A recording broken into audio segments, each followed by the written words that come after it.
కానీ అతను ఏమి కాదు, ఎందుకంటే మరి వాళ్ళు మరి తర్వాత వారి కుటుంబం మరి చిన్నటి కుటుంబం అందరు కూడా దేవునిలోనే ఉన్నారు. అందుకే ఈ లోకంలో మంచి పేరు సంపాదించాలంటే మరి అన్నయ్య ఎలాగైతే మంచి పేరు సంపాదించాడో, మంచిగా ఎలాగైతే ఉన్నాడో, ఇంకా ఎవరైతే రక్షణ పొందలేదో, ఎవరైతే దేవుని అంగీకరించలేదో, వాక్యము ద్వారా దేవుని అంగీకరించి మంచి పేరు సంపాదించుకొని మంచి మాటలు నేర్చుకుని మనం ప్రభు కొరకు జీవిద్దాం. దేవుడి కొద్ది మాటలు మన ఎన్నికలో దీవించను గాక. ఆమేన్.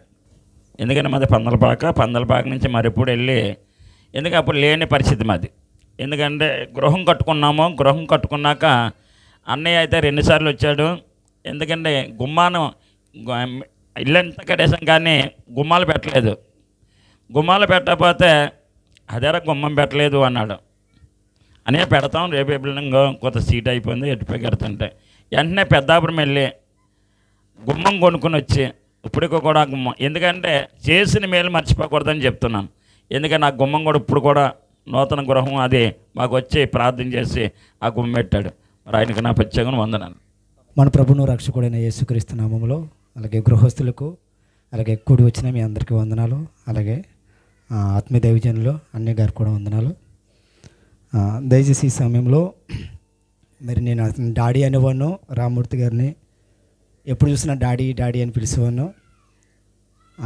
మేము సువార్తలో దాదాపుకి ఇంచుమించు ఒక 4 సంవత్సరాల పైనుండే మేము కలిసి వెళ్ళేవాళ్ళం. ఎప్పుడు కూడా ఆయన సువార్త ఒక్క నెల కూడా మానలేదండి.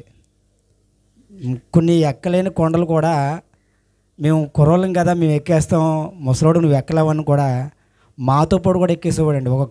ఒక కొండ వచ్చి 4 గంటలు 3 గంటలు నడిచే కొండ కూడా ఆయన సోలిపోయేవాడు కాదు. అంటే అంత సురుగ్గా ఉండేవాడు. అలాంటి వ్యక్తిని నిజంగా ఈరోజు లేకపోవడం చూసి నిజంగా మేము చాలా బాధపడుతూ ఉన్నాం. చివరిగా ఆయన మా దగ్గరికి ఒక్కసారి వచ్చాడండి.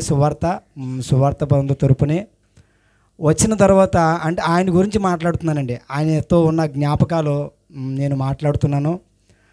ఆయన చివరిగా ఒకసారి ఒక నెల మా ఉప్పాళ్ళలో సువార్త పరిచయం చేశారు.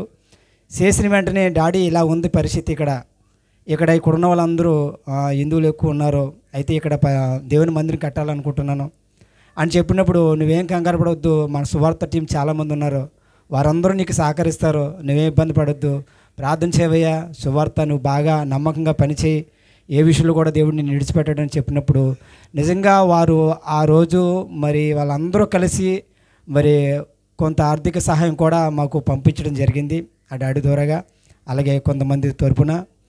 అయితే నేను చెప్తున్న మాట అంటే దేవుని పనిలో ఆయన మరి ఎప్పుడు వెనకాడకుండా మరి సువార్త పరిచర్యలు కావచ్చు, కరపత్రికలు ఇచ్చే విషయంలో కూడా ఎక్కడ కూడా ఆయన వెనకాడేవాడు కాదండి. ఎందుకంటే ధైర్యంగా ఉండేవాడండి. నిజంగా నేను ఆయన చూసి సంతోషించేవాను. ఇలాంటి వ్యక్తి ఇంత ముందుకు వెళ్ళడం నిజంగా నేను చాలా సంతోషించేవాను.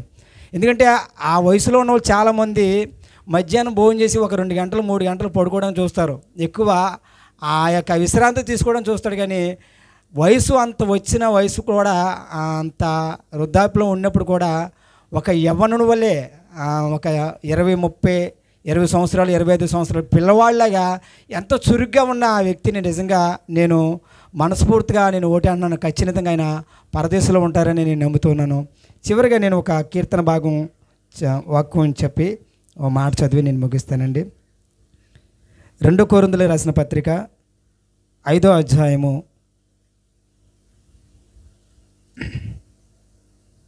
1వ వచనం చదువుదామండి. 2 కొరింథీయులకు రాసిన పత్రిక, భూమి మీద మన గుడారమైన ఈ నివాసము శిథిలమైపోయెను, చేతి పని కాక దేవుని చేత కట్టబడినదియు నిత్యమైనదియు నివాసము పరలోకమందు మనకున్నదని వెరుగుదము. అంటే మన యొక్క ఈ శరీరము ఈ భూమి మీద శిథిలమైపోవచ్చు, కానీ మన ఆత్మ ఖచ్చితంగా పరలోకంలో ఉంటుంది. అందుకే భూమి మీద చేసే ప్రతి పనికి ఒకనొక టైంలో దానికి లెక్క చెప్పాలి. నేను అనుకుంటాను ఇలాంటి దేవుని పనిలో చాలామంది చురుగ్గా ఉండటానికి ఆ వ్యక్తి ఒక నిదర్శనం అండి. చాలామందిని ఇంకా ఇదిగో నేను ముసలివాడిగా ఉండి దేవుని పనులు ముందుకుంటున్నాను, ముసలివాడిగా ఉండి నేను ఇంకా అనేకులు సువార్తలను పంపించే విషయంలో ఇంత చురుగ్గా ఉంటున్నాను, వయసులో ఉండి యవన వయసు ఉండి ఇంకా బలం ఉండి అన్నీ ఉండి కూడా మీరు సువార్త రావడానికి ఆలోచన చేస్తున్నారని చెప్పడానికి ఆయన ఒక నిదర్శనం అండి. ఎందుకంటే అలాంటి చురుగ్గా ఉన్న ఆ డాడీని బట్టి నేను ఎంతగానో సంతోషిస్తున్నాను. అదే అధ్యాయంలో 10వ వచనం ఒక మాట చదవండి. ఎందుకనక తాను జరిగించిన క్రియలు చొప్పున అవి మంచివైనా సరే చెడ్డవైనా సరే దేహముతో జరిగించిన వాటి ఫలమును ప్రతివాడు పొందినట్లు మనమందరూ క్రీస్తు న్యాయపీఠ ఎదుట ప్రత్యక్షం కావాలని దేవుని వాక్యం చదివేస్తుంది. ఎందుకంటే మనం మాట్లాడే ప్రతి మాట గురించి కాబట్టి మనం చేసే ప్రతి క్రియ అంటే పని, మనం చేసే ప్రతిదీ దానికి ఒక్కరోజు మనం లెక్క చెప్పాలి. కానీ మనము కూడా దేవుని ఎదుట ఇంకా నమ్మకస్తులుగా ఉంటూ బ్రతికినంతకాలం ఏ రోజో ఏదో ఒక రోజు ఖచ్చితంగా మనం కూడా చనిపోతాం. కాబట్టి మన సాక్ష్యం ఎలా ఉంది, మనం చేసే వ్యక్తిత్వం ఎలా ఉంది, మన యొక్క క్యారెక్టర్ ఎలా ఉంది, దేవుని విషయంలో నేను ఎలాగున్నాను అని మనం కూడా ఆలోచన చేసుకుంటే డాడీ ఒక నిదర్శనంగా కనబడుతున్నాడు. ఎందుకంటే వృద్ధాప్యంలో కూడా ఉండి దేవుని పనిలో ముందుకు కొనసాగడం. నాకైతే డాడీ గురించి సువార్తకి వెళ్ళేటప్పుడు మాత్రమే నాకు పరిచయం. ఎందుకంటే వీళ్ళందరూ పరిచయం కావడానికి మాకు పరిచయం చేసిన మరి అన్నయ్య దేవసాయం గారు అన్ని ద్వారాగా మరి ఇక్కడున్న మీ ఇంతమంది కూడా మాకు పరిచయం కావడం, అందరితో మేము కలిసిమెలిసి సువార్త చేయడము, కరపత్రికలు ఇవ్వడం, స్థిరమైన ఒకవేళ వర్షమైన వాతావరణం అనుకోలేకపోయినా ప్రతిరోజు కూడా మరి సువార్త పనిలో ముందుకు అలాగే వెళుతూ ఉన్నాడు, అనేకులను ముందుకు నడిపిస్తూ ఉన్నాడు. అంతేకాదు ఈ డాడీ కూడా ప్రతి విషయంలో కూడా మాకు కూడా చెప్పాడు, జేటి మీరు ఏదైనా ఒక నెల 2 నెలలు మానేస్తే నన్ను అడిగేవాడు, ఎందుకు నువ్వు సువార్త మానేస్తున్నావు, ఏ నుంచి ఏంటి అని అడిగేవాడు. లేదు డాడీ ఇలాగ పరిచర్య డాట్ చేసే ఉంటేనే ఏ పరిచర్య ఉన్నా ఏదున్నా సువార్తకి అంకితమైనడు కూడా ప్రతి నెల రావాలి అని చెప్పేవాడు అన్నమాట. నిజంగా చాలా దైవత్వం ముందుకు చెప్పే వ్యక్తిని చూసి నిజంగా మేము ఆ విషయం నాకు శుక్రవారం తెలిసిన వెంటనే నేను చాలా బాధపడ్డాను. అయ్యో ఒక్కసారైనా ఆయనతో మాట్లాడలేకపోయానే, 3 నెలల నుండి కనీసం ఆయన చూడలేకపోయాననేసి నేను చాలా బాధపడ్డాం. మేమే ఎంత బాధపడితే కుటుంబ సభ్యులుగా రక్త సంబంధులుగా అలాగే స్నేహితులుగా అలాగే ఈ సువార్త పరిచయలో ఆయనతో కలిసిన వారు అందరూ కూడా చాలా దుఃఖించవచ్చు. కానీ ఒక్కనొక రోజు మనం అందరూ ఆయన చూస్తాం. కాబట్టి మనము కూడా పునాదులు గల పట్టణం కోసం మనం ఎదురు చూసేవారుగా ఉందాం. దేవుడి కొన్ని మాటలు మనం ఇక్కడ ఉన్నామండి. హల్లెలూయా. దేవుని నామానికి మహిమ కలుగును గాక. మొట్టమొదటగా కూడి వచ్చిన మీ అందరికీ మన ప్రభువును ప్రియరక్షకుడైన యేసుక్రీస్తు యొక్క ప్రశస్తమైన నామంలో నాకు శుభాభివందనాలు తెలియజేస్తూ ఉన్నాను. అలాగే ఈ సమయాన్ని ఇచ్చిన దైవజనులకు నా ప్రత్యేకమైన వందనాలు తెలియజేస్తూ ఉన్నాను. నాన్నగారి కోసం కొన్ని విషయాలు చెప్పాలని ఇష్టపడుతూ ఉన్నాను. అన్న సమూయేలు చెప్పినట్లుగా మేము సువార్తకు వచ్చి దాదాపుగా ఒక 4-5 సంవత్సరాలు అవుతుంది. మేము వచ్చిన ఫస్ట్లో సువార్తకు వచ్చేటప్పుడు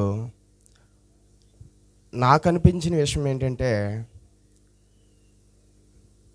నాన్నగారి పేరు శాంతిమూర్తి నాన్నగారు,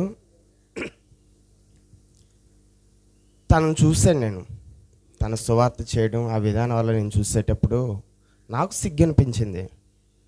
నాకు వయసు ఉంది, ఆరోగ్యం ఉంది, శక్తి ఉంది, బలం ఉంది, వయసు మీరపడింది కదా, వయసు ముసలివాడుగా ఉన్నాడు కదా, తన శరీరం సేకరించకపోవచ్చు కదా, ఈ వయసులో కూడా దేవుని సువార్తకు ఇంతగా పని చేయాలా, దేవుని సువార్తలో ఇంతగా అలుపెరగకుండా ప్రతి నెల సెకండ్ సాటర్డే వస్తే సువార్తలో తన పని తను జరిగిస్తూ ఉన్నాడే అంటూ నేను ఖచ్చితంగా దైవసాక్షిగా చెప్తున్నాను. నాన్ననే నిదర్శనంగా తీసుకున్నానండి. నేను ఇక్కడ అబద్ధం మాట్లాడడానికి కాదు, కానీ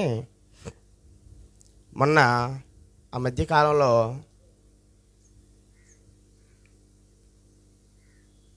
సువార్తకు ఒకసారి మేము వెళ్తే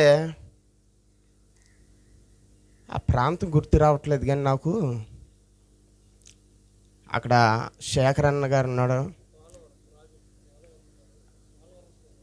అవునా? అయితే నాన్నగారితో నేను ఒక ఫోటో తీయించుకున్నాను. అది జ్ఞాపకార్థంగా ఉంచుకోవడానికి తీయించుకున్నాను. భవిష్యత్తులో ఎప్పుడైనా ఇలాంటి సంఘటన జరిగితే జ్ఞాపకార్థంగా ఉంచుకోవాలని నాన్నగారితో అలాగా అన్నయ్య ఉన్నాడు శేఖర్ అన్నయ్య గారు, ఆయనతో కూడా ఫోటో తీయించుకున్నాం మేము. ఆయన చూసేటప్పుడు ప్రతిసారి కూడా నాకు అనిపించింది,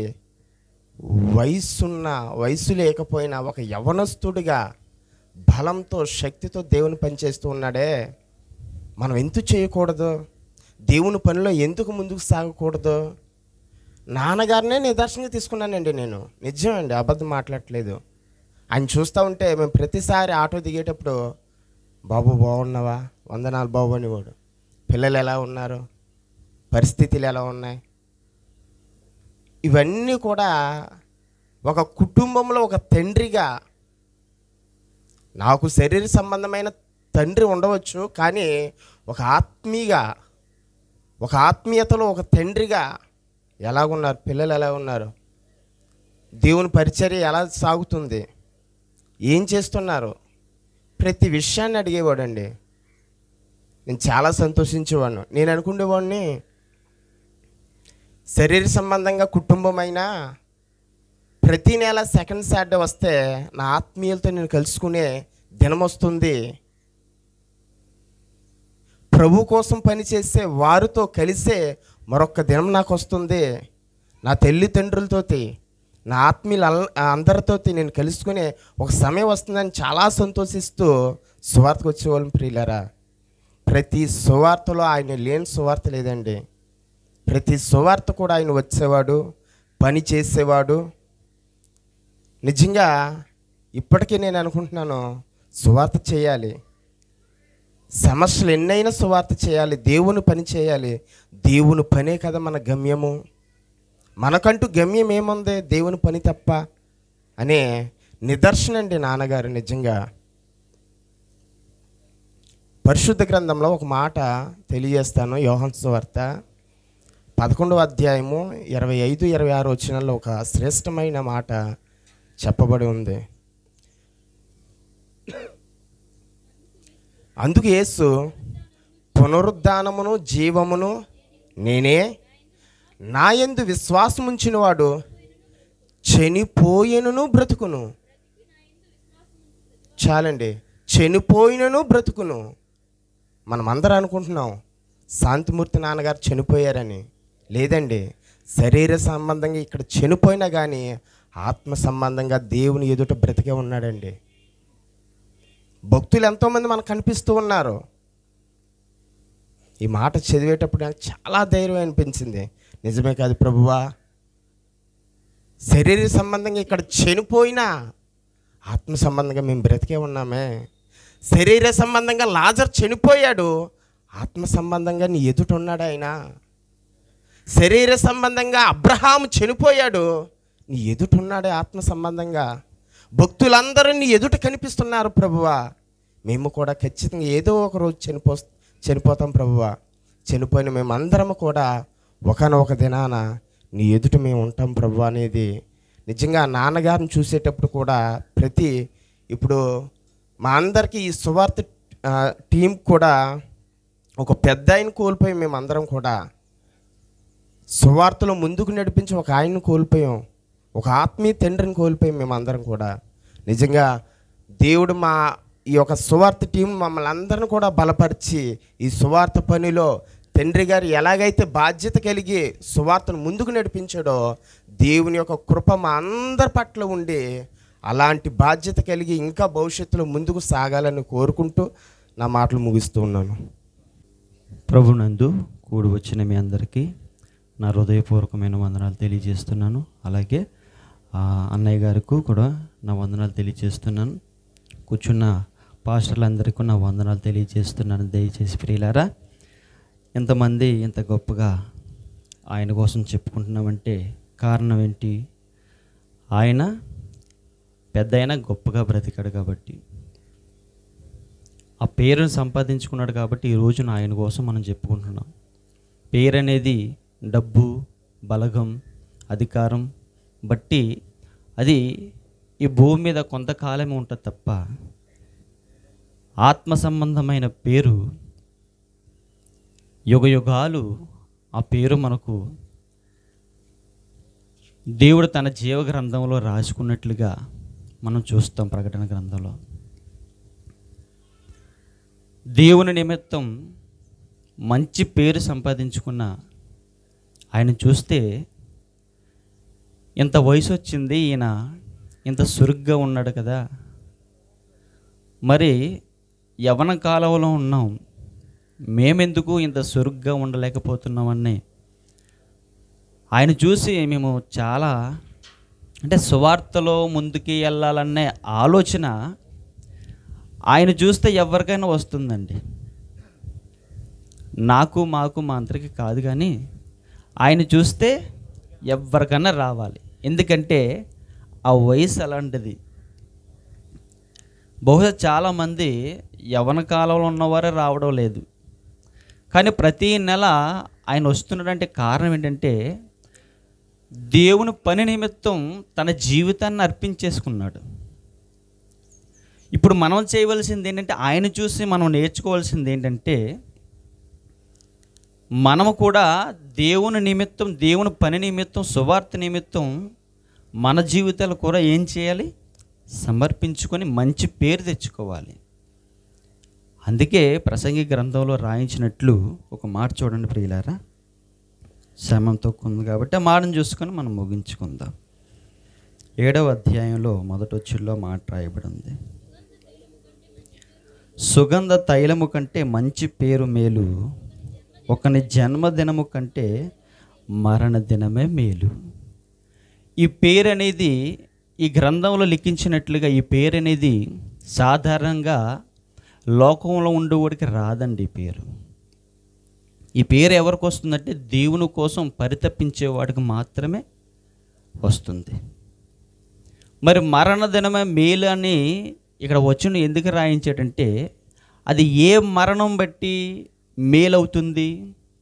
సాధారణంగా అందరూ ఈ లోకంలో జీవిస్తూ ఉంటారు, మరణిస్తూ ఉంటారు. ఆ మరణం బట్టి మేలేమి ఉండదండి. మేలు ఎప్పుడు మనకు కలుగుతుందంటే, మనం మరణించిన తర్వాత ఒకానొక సమయంలో మనము ఎక్కడికి వెళ్ళవలసిన వారమో దేవుని పని నిమిత్తం, దేవుని ఆలోచన బట్టి భూమి మీద మనం బ్రతికిన దినములు మనకు మేలని ఎప్పుడు మనకు తెలుస్తుందో అనేది మనం ఆలోచించినప్పుడు ఈ మాటను బట్టి మనకు అర్థమవుతుంది, ఒకానొక దినాన మనము ఈయనలాగా బ్రతికితే బహుశా నేను అనుకుంటున్నాను ఏంటంటే, ఈ మరణాన్ని బట్టి మరణ దినమే మేలని అనిపిస్తుంది. ఇలాంటి మరణం బహుశా నేను వేసుకుంటున్నాను, నేను కూడా పొందుకోవాలని ఆలోచిస్తున్నాను. ఎందుకంటే అలాంటి మరణం, అలాంటి పేరు బహుశా మనందరికీ రావాలండి. అలాంటి మేలైన మరణాన్ని మనం అందరం పొందుకోవాలి. దేవుని నిమిత్తం మరణిస్తే, దేవుని పనిలో ఉండి మరణిస్తే నిజంగా మనందరికీ మేలేనండి. బహుశా ఆయనకి మేలే, ఆయన వెళ్ళిపోయాడు. ఇప్పుడు ఆయన చూసి మనం నేర్చుకోవాల్సింది ఏంటి? మేలైన పేరును మనం సంపాదించుకొని మరణించాలి. అది ఆయన చేసి వెళ్ళిపోయాడు. ఇప్పుడు ఆయన మనకు సాదృశ్యంగా కనబడుతున్నాడు కాబట్టి మనం ఆయన చూసి మనము ఇన్స్పైర్ అవ్వి మనం కొన్ని సంఘటనలు మనం నేర్చుకోవాలి, దేవుని పనిలో ముందుకెళ్ళాలి. కొంతమంది భక్తులను చూస్తే మనకు మాదిరిగా కనబడుతూ ఉంటారండి. ఇప్పుడు ఈయన చూస్తే మాకేమనిపిస్తుందంటే, సువార్త పనిలో ఒక మాదిరిగా మనకు ఉండి వెళ్ళిపోయాడు ఆయన. ఆ వయసులో ఆ సువార్త పని ఒక సమయంలో ఆ రోజు సువార్తకు బయలుదేరితే అన్ని రాళ్ళు, కొండెక్కాలి. ఆ కొండ అయినా మామూలుగా లేదు, రాళ్ళు, గుంటలు, పెద్ద పెద్ద రాళ్ళు. తర్వాత మళ్ళీ వచ్చేసరికి వర్షం, బాడితో మునిగిపోయాం, మోకాళ్ళ నోతులకి వెళ్ళిపోయి. యవనస్తులుగా చాలామంది ఉన్నాం, మేమే నడవలేకపోయాం. వెళ్ళేటప్పుడు ఆయన మూట భుజం మంది వేసుకుని కొండెక్కేసాడు, అదే మూట మేము భుజం మంది వేసుకో కొండెక్కుతున్నాం, మాకేమో కాలు పీకేస్తూ ఉన్నాయి, ఆయనకేమో యాక్టివ్గా నడిచిపోతున్నాడు ఆయన. మళ్ళీ వచ్చినప్పుడు కూడా అలాగే జరిగింది. ఇంత యాక్టివ్గా ఉండడానికి కారణం ఏంటంటే, దేవుడు ఆయన్ని ఖచ్చితంగా నడిపిస్తున్నాడని నమ్ముతున్నానండి నేను. అది మనిషి సంపాదించుకోవాల్సింది. ఆ శక్తిని బలాన్ని ఎవరిస్తున్నాడంటే దేవుడు ఖచ్చితంగా ఆయనకి ఇస్తున్నాడని నేను రూఢిగా నమ్ముతున్నానండి. ఈరోజు నీకు మనందరికీ శక్తిని బలాన్ని ఇవ్వాలంటే ఆయన పనిలో ఉండండి, ఆయన పనికి సహకరించండి. మంచి పేరైన మేలు ఆ మరణాన్ని మనము కూడా పొందుకొని మన కాలాన్ని ముగించాలని నా హృదయపూర్వకమైన వందనాలు తెలియజేస్తూ ఈ సమయాన్ని అన్నగారికి అప్పగిస్తున్నాను.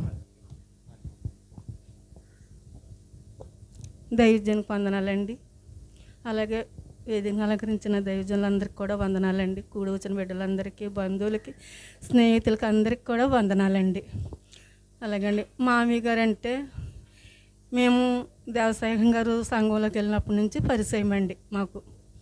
కానండి దేవుని విషయంలో ప్రతి పనికి కూడా ముందే ఉండేవారండి. ఎలాగంటే అండి వాక్యంలో కనపడుతుందండి, సామెత గ్రంథంలో మరి శ్రద్ధగా వహించి పనిచేసేవాడు పుష్టిగా ఉంటాడని వాక్యం చదివిస్తుందండి. ఆయన కంట వయసులో చిన్నదానైనా కానీ కొంచెం నేను వెనకడు వేసిన పత్రికలు పంచేటప్పటికండి చిన్నపిల్లలు కూడా చూడకుండా ఆ పిల్లలు ఎక్కడిచ్చేస్తారో మేము ఎక్కడిచ్చేస్తాం అంత ఆసక్తితో ఆ పత్రికలు పట్టుకుని ఎదరికి వెళ్ళిపోయి యవ్వనస్తూ నడిచినట్టు నడిచి పంచిపెట్టేవాడండి.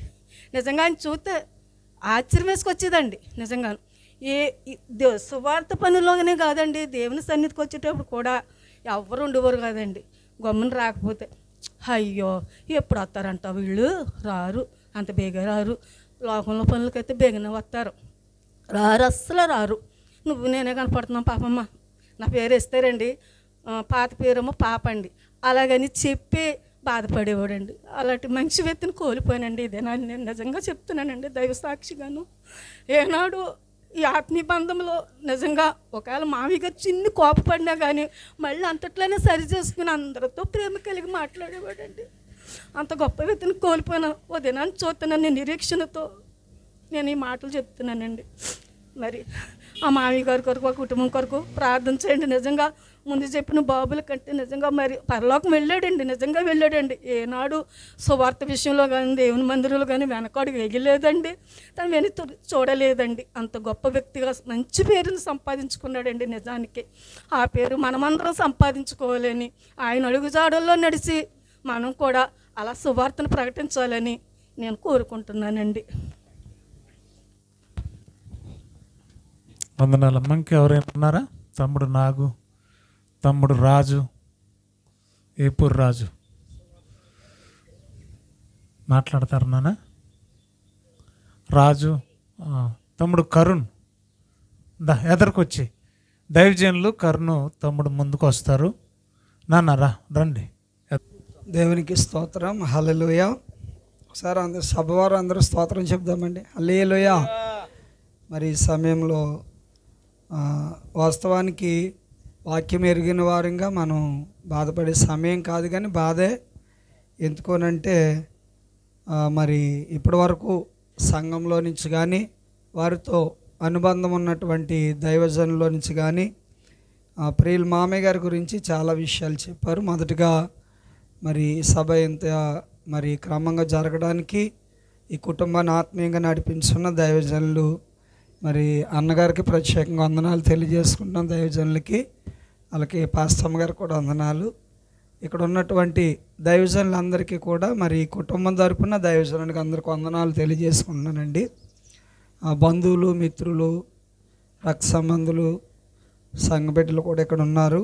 అయితే ఒక మాట నేను చెప్తాను. నేను ఈ కుటుంబానికి అల్లుడిగా ఉన్నటువంటి వ్యక్తిని. ఎలాగంటే ముందు గంగరాజు గారు, తర్వాత రామ్మూర్తి గారు అనేటువంటి శాంతమూర్తి గారు, తర్వాత మరి రామచంద్రరావు గారు వారి యొక్క మరి సంతానంలో అంటే రామ్మూర్తి గారి యొక్క తమ్ముడు గారి యొక్క రెండో అల్లుడినండి నేను. మాది శ్రీకృష్ణపట్నం. అయితే నాకు 98వ సంవత్సరం అక్టోబర్ 5వ తారీఖున రామచంద్రరావు గారి యొక్క రెండో కుమార్తెతో వివాహం అయింది. అప్పటికే నేను పరిచర్యలోనికి మా ఆత్మీయ తండ్రి గారి దగ్గర నేను పరిచర్యలో ఉన్నాను. మరి మా పెళ్ళైన తర్వాత ఒక సంవత్సరానికి అనుకుంటా మా మామయ్య గారు చనిపోయారు. అప్పటి నుండి కూడా మరి ఆ యొక్క శాంతమూర్తి గారు నన్ను, నా కుటుంబాన్ని చాలా ఆదరించారు, ప్రేమించారు, గౌరవించారు.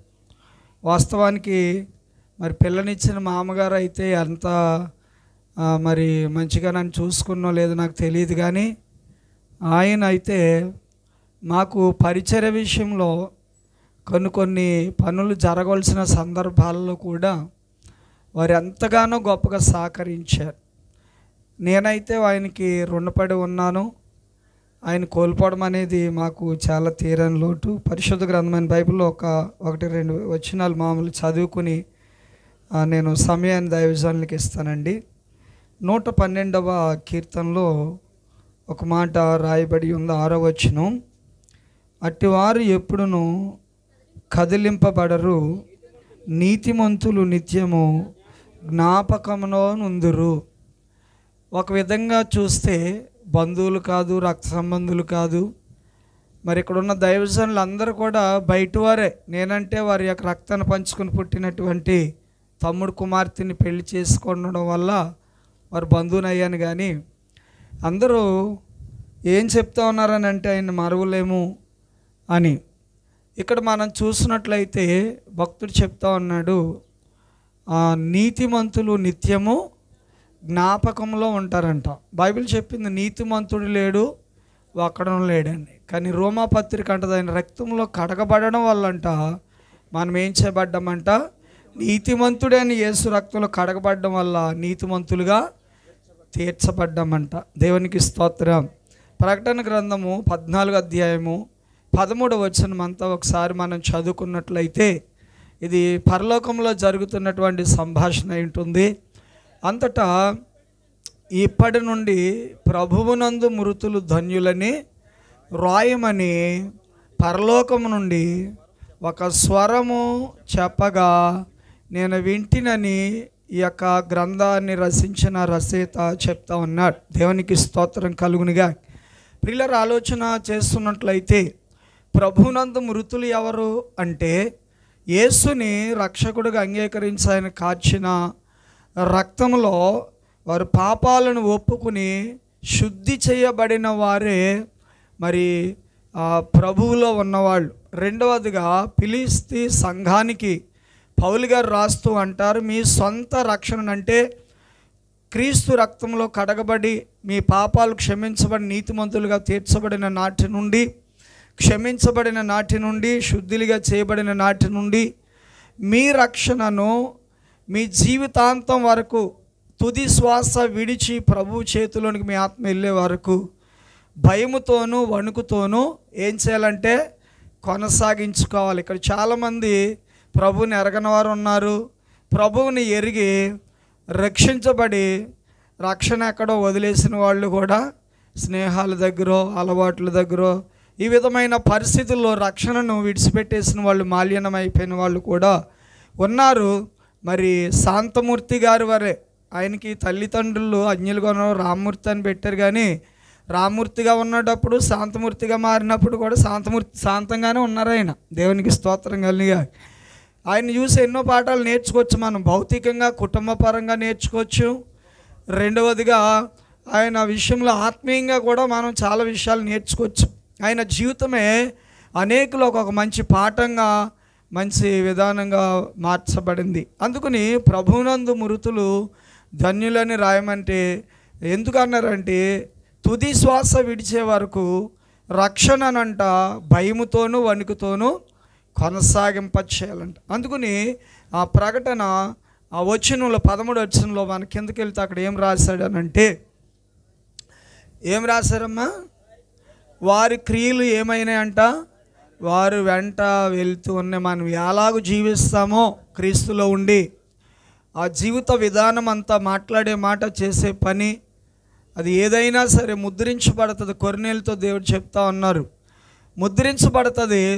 దానిని బట్టి మనము తీర్పు నొందుతాం. దానిని బట్టి పరలోక ప్రాప్తిని, మనం నిత్య జీవములో మనకి స్వాచ్ఛాన్ని కూడా పొందుకుంటామని మరి రామ్మూర్తి గారి యొక్క జీవితము లేక శాంతమూర్తి గారి యొక్క జీవితము మనకు చెప్తా ఉంది.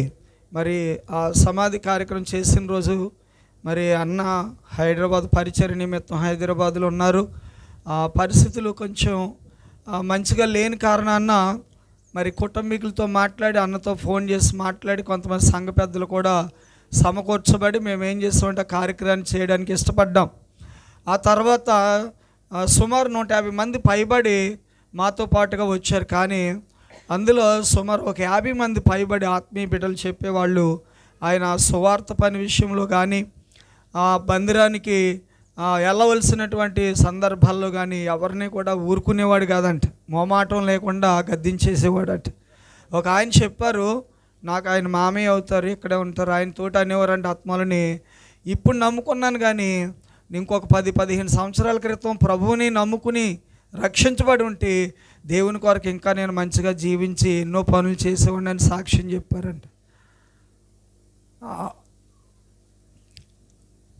ఆ సందర్భం, ఆ మాట విన్నప్పుడు నా హృదయాన్ని కదిలించింది. వాస్తవం చెప్పాలనంటే దైవ జనుల కంటే ఎక్కువగా ఆయన దేవుని కొరకు ప్రయాసపడ్డారని చెప్పాలి. దేవునికి స్తోత్రం కలుగును గాక. కాబట్టి ఆయన మంచి పేరు సంపాదించుకున్నారు. చివరిగా ఒక మాట 16వ కీర్తన 6వ వచనంలో ఈ మాట చెప్తా ఉన్నారండి. ఇక్కడ ఉన్న మనందరికీ బహుశా మనిషిగా జీవించే మనలో ఏదైనా చిన్న చిటగా అనుకోకుండా అనుకుని పొరపాట్లు దొల్లుతూ ఉంటాయి. కానీ మనకంటే ముందుగా దేవుని సాన్నిధ్యానికి, అంటే పరలోకం అని నేను చెప్పను, దేవుని సాన్నిధ్యానికి ఆయన ఆధీనంలోనికి చేర్చుకున్న ఆయన ఆత్మవాక్యం ద్వారా ఏం బోధిస్తుందంటే 6వ వచనాన్ని మనం చదువుకుంటే, మనోహర స్థలంలో నాకు పాలు ప్రాప్తించి ఉన్నవి, శ్రేష్టమైన స్వాచ్ఛం నాకు కలిగాను. ఆయన చెప్తా ఉన్నారు, ఆయన క్రియలు చెప్తా ఉన్నాయి, ఆయన జీవితం చెప్తుంది, ఆయన గురించి ఆయన సంపాదించుకున్న సాక్ష్యం చెప్తా ఉంది. ఆయన ఎక్కడున్నారంటే మనోహరమైన స్థలంలో ఆయన ప్రవేశించారు. శ్రేష్టమైన ఈ లోకంలో పరలోకము కంటే శ్రేష్టమైనది మరి ఏది కూడా లేదు. పరలోకం పోవాలనంటే శాంతిమూర్తి గారిలా జీవిస్తే పరలోకం వెళ్ళిపోతారని నేను చెప్పను, కానీ వాక్యానుసారంగా జీవిస్తే మనం పరలోకం వెళ్తాం. అంతేకాకుండా శాంతిమూర్తి గారి గురించి ఒక మాట చెప్పాలి, ఆయనలాగా ప్రభు కొరకు కొంతమందిని సంపాదించి, ప్రభు కొరకు సంపాదించబడిన వారు, ప్రభు కొరకు నిలబడిన వారిని ప్రోత్సహించి మనం క్రీస్తులో పురుకొల్పగలిగితే దేవుడు కూడా మన కొరకు సంతోషిస్తారు. ఆ విధంగా కుటుంబం కొరకు వారు ఇంకా తేరుకోవాలి. బంధువులు మరి బొబ్బర్లంక నుంచి వచ్చారు మా బావగారు, వాళ్ళు మాట్లాడమంటే వారు ఎన్నైనా మాట్లాడగలరు, అంత సామర్థ్యం, ఆత్మ సామర్థ్యం కుటుంబానికి ఉంది. మాట్లాడలేరు ఆయన గురించి, ఎందుకంటే ఇంకా వారు తేరుకోలేదు, ఇంకా వారు చాలా దుఃఖంలోనే ఉన్నారు అనగా మేమంతా. కాబట్టి కుటుంబం కొరకు మొదటగా మరి దైవజనులు, స్థానిక దైవజనుల్ని, కుటుంబాన్ని, వచ్చిన దైవజనుల్ని అందరిని కోరుకుంటున్నాను. మరి ఇట్టి శ్రేష్టమైన సమయాన్ని నాకు ఇచ్చినందుకు మరి అయ్యగారికి వందనాలు తెలియజేసి, మీ అందరికి వందనాలు తెలియజేసుకుని సమయాన్ని వారికి ఇస్తున్నాను.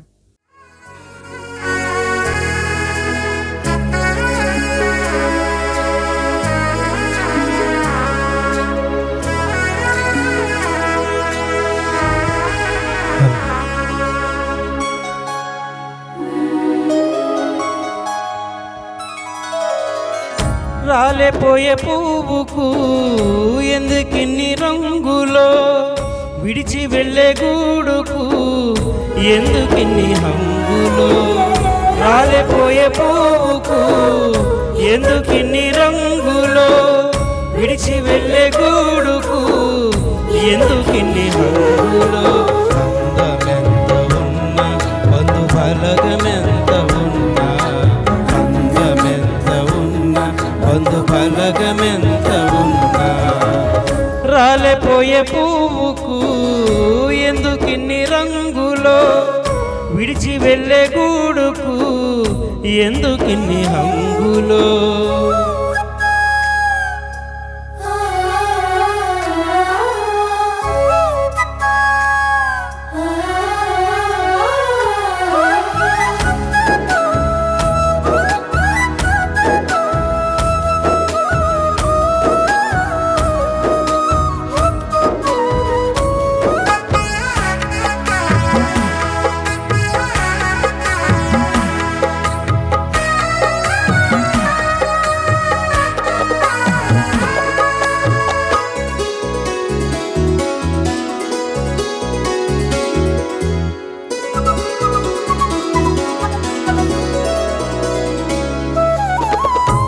అందమైన జీవితం రంగుల గాలిపటం అందరి కన్నుల ముందు అందంగా ఆడును.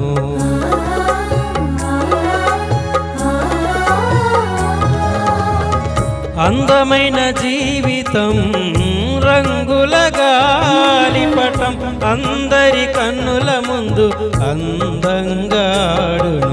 ఆధారమైన దారం అంటూ ఉన్నంత వరకేగా, ఆధారమైన దారం అంటూ ఉన్నంత వరకేగా. తెగక మానునా తెగినంకాగునా, అది తెగక మానునా తెగినంకాగునా. ఎక్కడో కొమ్మకు చిక్కుకొని చినుగును, ఎక్కడో కొమ్మకు చిక్కుకొని చినుగును. రంగులే మాయే పొంగులే మాయే, చెంగులే మాయే దాని హంగులే మాయే. రంగులే మాయే పొంగులే మాయే, చెంగులే మాయే దాని హంగులే మాయే. రాలిపోయే పువ్వుకు ఎందుకిన్ని రంగులో, విడిచి వెళ్ళే గూడుకు ఎందుకిన్ని హంగులో. పరిశుద్ధుడ, ప్రేమ గలవాడ, సర్వోన్నతుడా దేవా, ఇప్పటి వరకు నాయనా మీ దాసులు మరుగుపరుచుకొని మీరు మాతో మాట్లాడిన ప్రతి మాటను బట్టి నీకు వేలాది స్తుతులు స్తోత్రములు చెల్లించుకుంటున్నాము. నిజమేనాయన, ప్రభువునందు విశ్వాసం ఉంచిన వారు ఎన్నటికి నీ మరణించరు తండ్రి. నీ మాటలు గైకున్నవారు ఎన్నటికీ మరణించరు ప్రభువా. రెండవ మరణమునైనా మా మీద అధికారం తండ్రి ఇదిగోండి దేవా దానికి లేదు. ఎవరైతే నేను నమ్మక అవిశ్వాసులుగా, పిరికివారుగా, విగ్రహారాధికులుగా నాయన ఉంటారో, మాంత్రికులుగా ఉంటారో నాయన, వీరందరూ అబద్ధికులందరూ అగ్నిగుండం పాలవుతారన్నారు. అదే రెండవ మరణం అన్నారు తండ్రి.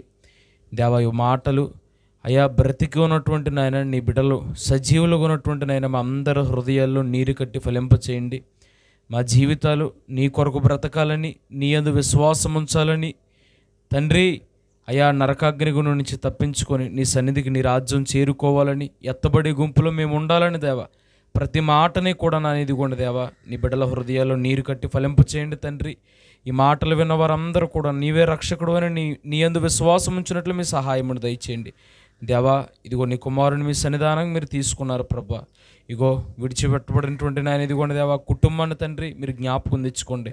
కుటుంబాన్ని బలపరచండి, వారికి ఇచ్చినటువంటి బిడ్డలను బలపరచండి.